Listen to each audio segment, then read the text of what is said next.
بسم اللہ الرحمن الرحیم۔ ثالثہ نحو۔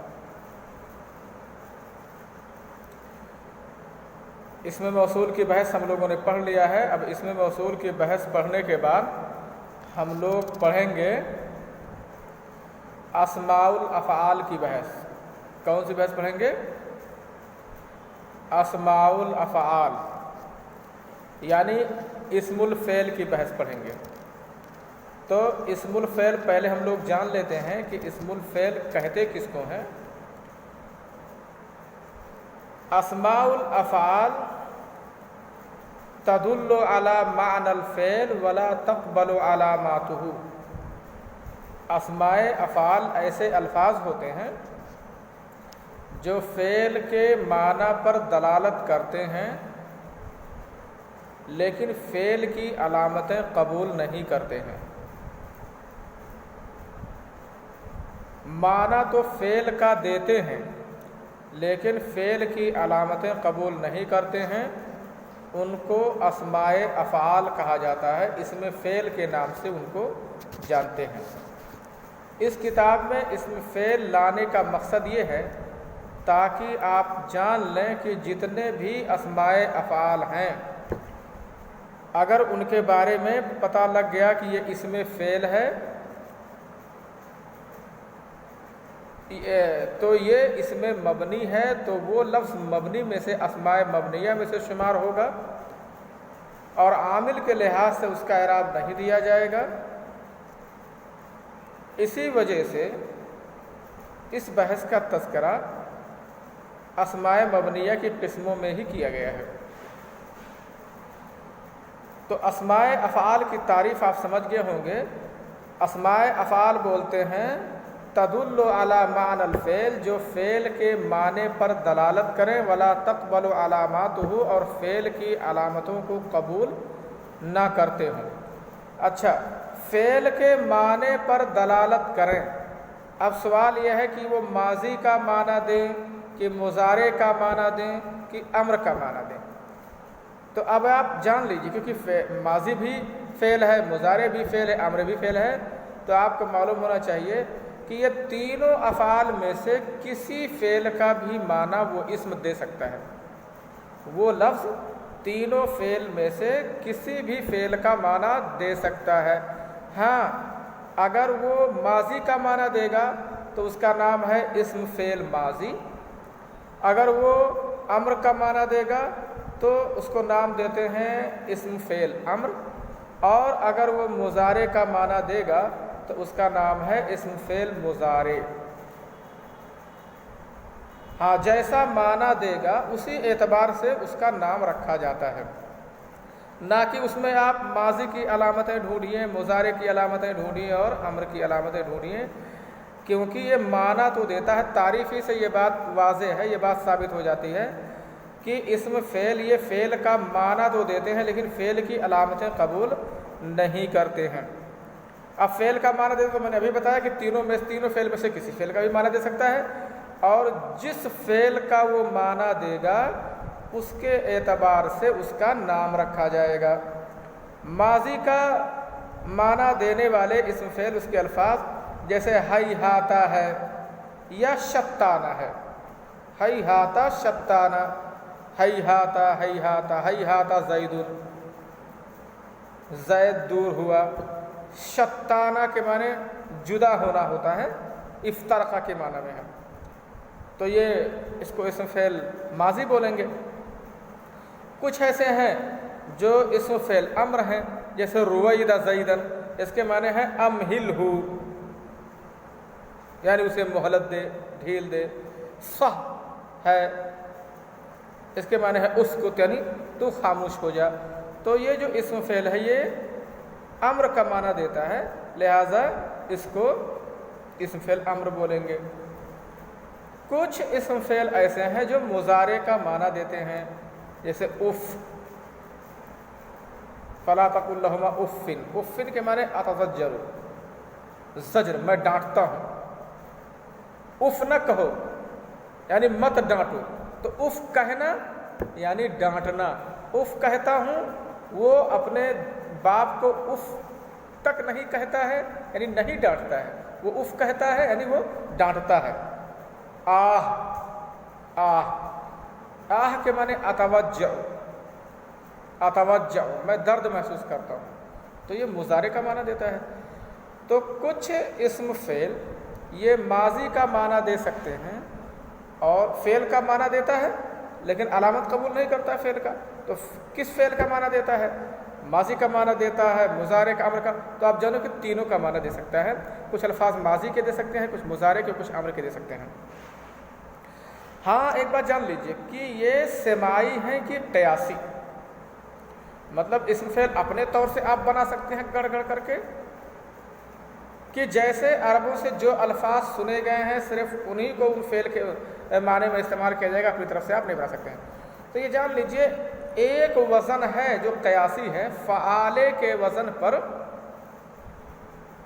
بناتے ہیں امر کا معنی دینے کے لیے قیاسی طور پر، جیسے کہا جائے ترا کے، یہ اترک کا معنی دیتا ہے۔ آپ نصارے عنصر کا معنی دینے کے لیے بنا سکتے ہیں، ضراب اضرب کا معنی دینے کے لیے بنا سکتے ہیں، فتح افتح کا معنی دینے کے لیے آپ بنا سکتے ہیں۔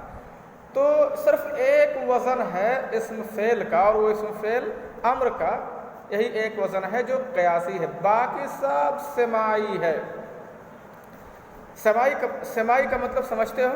سماعی کا مطلب ہے جو عربوں سے سنا گیا ہو، کہ عرب اس کو ویسے استعمال کرتے ہیں۔ اچھا کیسے آپ جانیں گے کہ یہ سماعی ہے؟ کسی لفظ کو سننے کے لیے آپ عرب جائیں گے کیا؟ نہیں، وہ سب ڈکشنریوں میں، لغات میں وہ سب لکھے ہوئے ہیں۔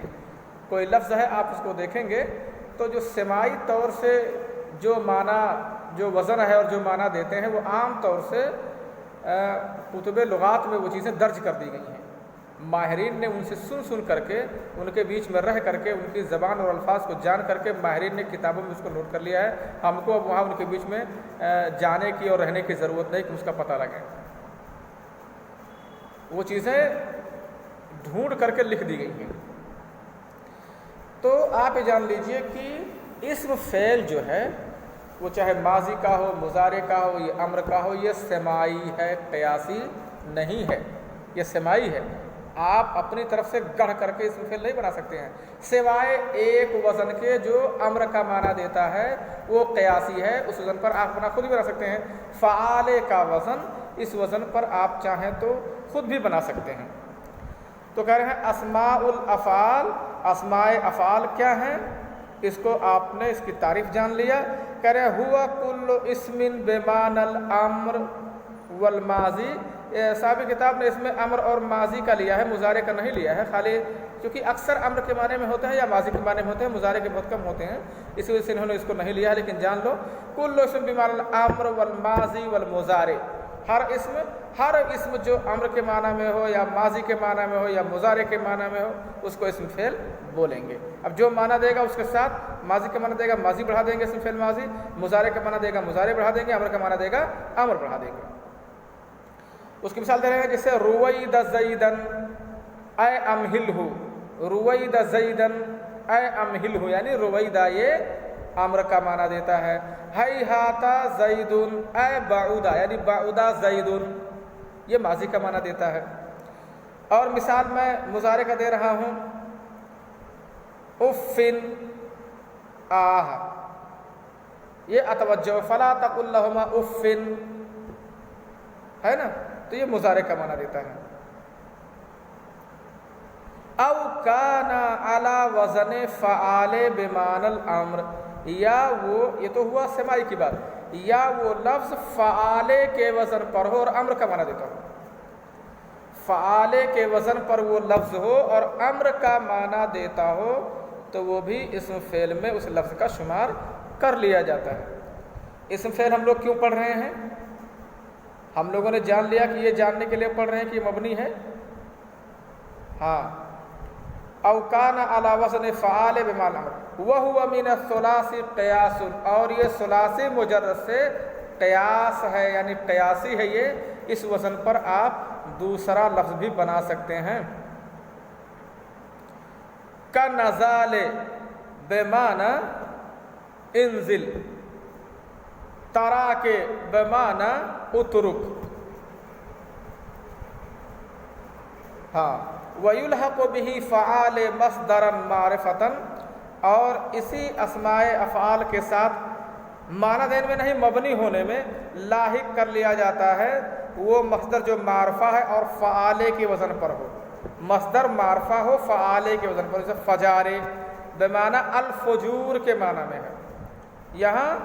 یہاں یہ چیز یہ امر کا معنی نہیں دیتا، یہ مصدر کا معنی دیتا ہے، لیکن مصدر معرفہ ہے تو اس کو بھی اسی کے ساتھ لاحق کر لیا گیا ہے. او صفۃ للمؤنث، یا فعالے کے وزن پر ہو اور مؤنث کی کوئی صفت ہو تو اس کو بھی اسی کے ساتھ لاحق کر لیا گیا ہے.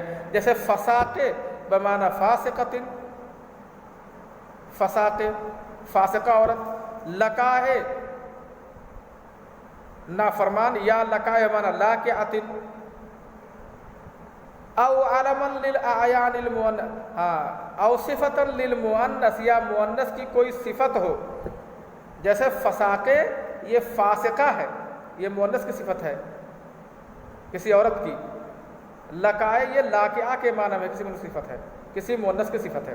یا کسی مؤنث کے نام ہو، جیسے قطام، غلابے، ہزارے، یہ سب مؤنث کے نام ہیں.